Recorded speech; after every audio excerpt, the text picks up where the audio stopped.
আগামীকাল সালের প্রথম মাসিক শিবরাত্রি। এটা কোনো সাধারণ শিবরাত্রি বলে মনে করে অবহেলা করবেন না।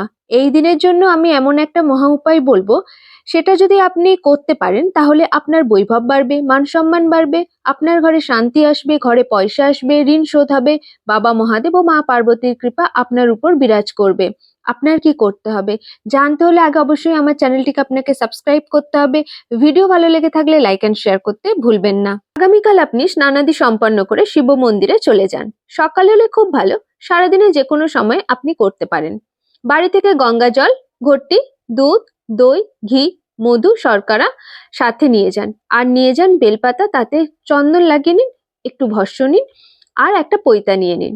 প্রথমে শিবলিঙ্গে জল দিয়ে অভিষেক করুন, তারপর দুধ দিয়ে অভিষেক করুন। পুনরায় জল দিয়ে শিবলিঙ্গ ধুয়ে দিন, তারপর দই দিয়ে অভিষেক করুন।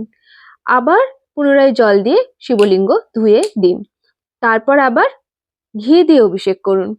আবার জল দিয়ে ধুয়ে দিন, তারপর মধু দিয়ে অভিষেক করুন। আবার জল দিয়ে ধুয়ে তারপর শর্করা দিয়ে অভিষেক করুন। আবার জল দিয়ে পুরো শিবলিঙ্গ পরিষ্কার করে ধুয়ে দিন, তারপর সেখানে পৈতা নিবেদন করুন। আর আপনি যে ভস্ম আর বেলপাতা নিয়ে গেছেন সেই দুটোই দিয়ে দিন। সেখানেই বসে ওম শাম্ব শিবায় নমঃ মন্ত্রটি 108 বার জপ করুন। আর দেখুন, বাবা মহাদেব ও মা পার্বতীর কৃপা আপনার ঘরে বিরাজ করবে। কমেন্টে অবশ্যই হর হর মহাদেব লিখে যাবেন।